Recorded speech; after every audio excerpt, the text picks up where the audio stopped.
नमस्कार दोस्तों।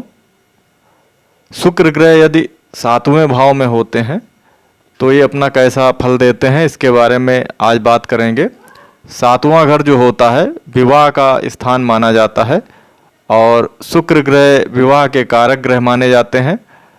तो शुक्र ग्रह यदि 7वें भाव में होते हैं तो किस प्रकार का रिजल्ट अपना देते हैं, वो कैसा रिजल्ट देते हैं, इसके बारे में आज इस विषय पर चर्चा करेंगे।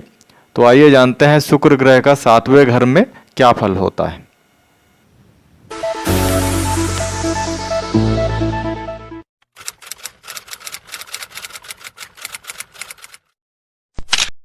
जैसा कि आपको पता है कि शुक्र ग्रह एक बहुत नैसर्गिक शुभ ग्रह माने गए हैं, बहुत अच्छे ग्रह माने गए हैं।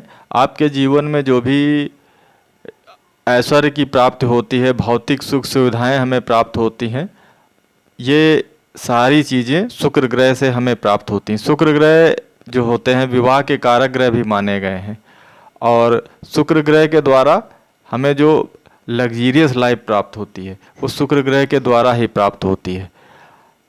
सप्तम भाव जो होता है, सप्तम भाव काम त्रिकोण भाव होता है और शुक्र ग्रह काम का नैसर्गिक ग्रह है।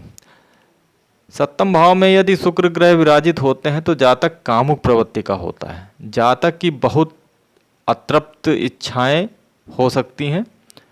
सप्तम भाव में शुक्र को सबसे पहले आप देखें कि वो किस अवस्था में है। ग्रह की 12 अवस्थाएं होती हैं, जैसा आपको पहले बताया है वीडियो में कि ग्रह की 12 अवस्थाएं होती हैं। तो उसमें सबसे पहले अवस्था को आप देख लें।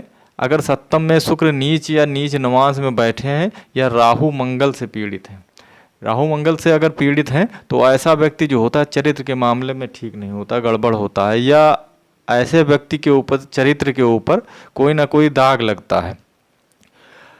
इसके अलावा सप्तम भाव को मारक भाव भी कहते हैं, ये तो आपको पता ही होगा। सप्तम भाव मारक भाव होता है। दूसरा भाव जो होता है कुंडली का दूसरा भाव और 7वां भाव जो होता है मारक भाव कहलाता है। इस स्थान को, सप्तम स्थान जो होता है, इस स्थान को कलत्र सुखम भी कहते हैं। सप्तम भाव पत्नी का कारक भाव है और शुक्र पत्नी का कारक ग्रह है, जैसा कि हम सब जानते हैं। कारको भाव नाशाय सूत्र के अनुसार यदि कारक भाव में कारक ग्रह हो तो कारक भाव का नाश करता है। तो इस प्रकार से अगर देखा जाए तो इस सूत्र के अनुसार इस भाव में शुक्र अगर होता है तो वो उस भाव का नाश करता है। इस भाव में शुक्र को जातक की पत्नी के लिए अच्छा नहीं माना जाता है। यदि शुक्र सप्तम भाव में पीड़ित हो तो व्यक्ति की पत्नी को स्वास्थ्य संबंधित समस्या होती जरूर है।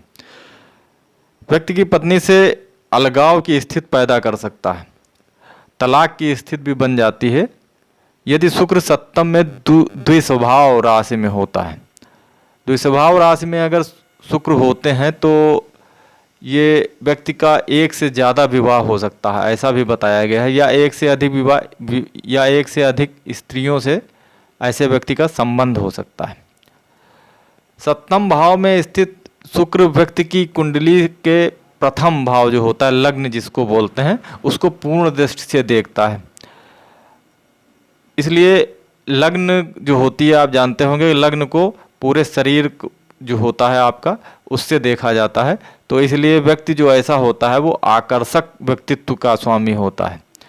ऐसा व्यक्ति जो होता है आकर्षक व्यक्तित्व के कारण अपने दूसरे जो लोग होते हैं उनको अपनी ओर आकर्षित करने की खासकर विपरीत लिंग को अपनी ओर आकर्षित करने की क्षमता रखता है ऐसा व्यक्ति।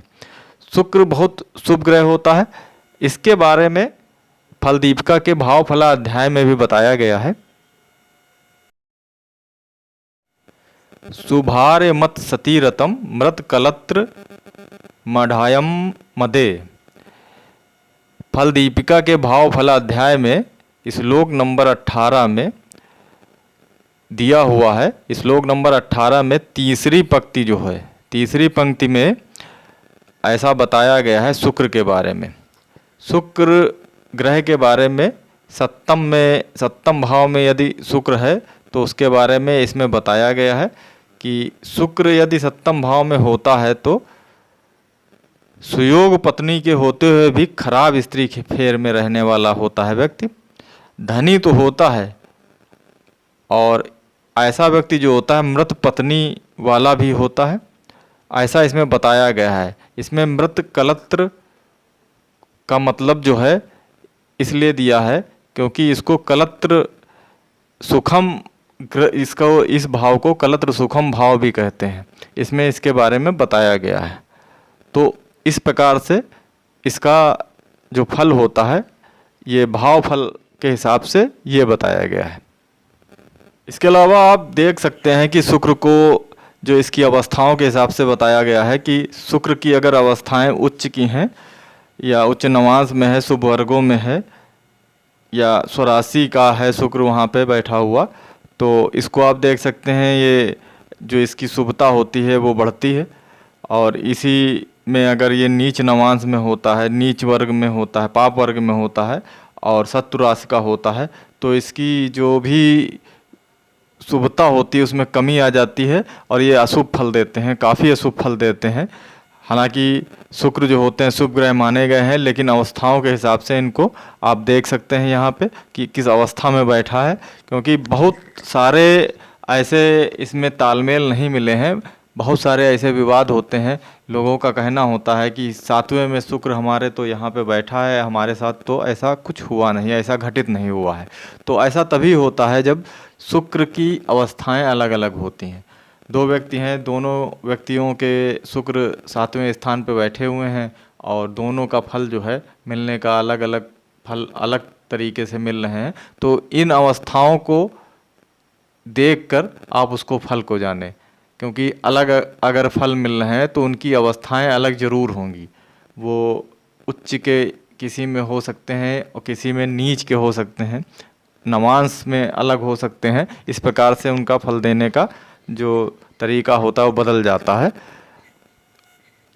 भाव फल के हिसाब से जो बताया गया है, कुंडली में भाव फल के हिसाब से जो फल मिलते हैं वो कहीं ना कहीं से सही होते हैं, क्योंकि कारको भाव के हिसाब से जो इसमें बताया गया है, सूत्र के हिसाब से जो बताया गया है, उसमें ऐसा अगर बताया गया है कि कारक ग्रह ये भी है, शुक्र ग्रह कारक है विवाह के लिए, और 7वां भाव भी विवाह का कारक भाव माना गया है, और इसमें दोनों अगर स्थित होते हैं ग्रह तो उस भाव का नाश करते हैं। तो ये बात सत्य है, उस भाव का नाश करते हैं। इसमें ऐसे बहुत से जो है कुंडलियों को मिलाया गया है, बहुत बुरे बुरे, कभी कभी बहुत बुरे परिणाम मिले हैं।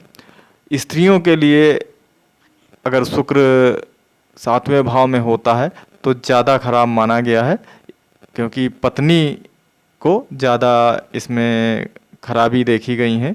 मतलब व्यक्ति के हिसाब से पत्नियों को इसके रिजल्ट ज़्यादा खराब मिलते हैं अगर 7वें भाव में शुक्र हैं तो दोस्तों आपने जाना कि शुक्र 7वें भाव में अपना कैसा रिजल्ट देते हैं। मिलते हैं अगले वीडियो में, एक नए टॉपिक पर चर्चा करेंगे। फिलहाल ये जो 12 भाव तक शुक्र जो हैं कैसा फल देंगे इसके बारे में आपको बताएंगे, और नए टॉपिक के बारे में भी बीच बीच में चर्चा करते रहेंगे। तब तक के लिए नमस्कार, धन्यवाद मित्रों।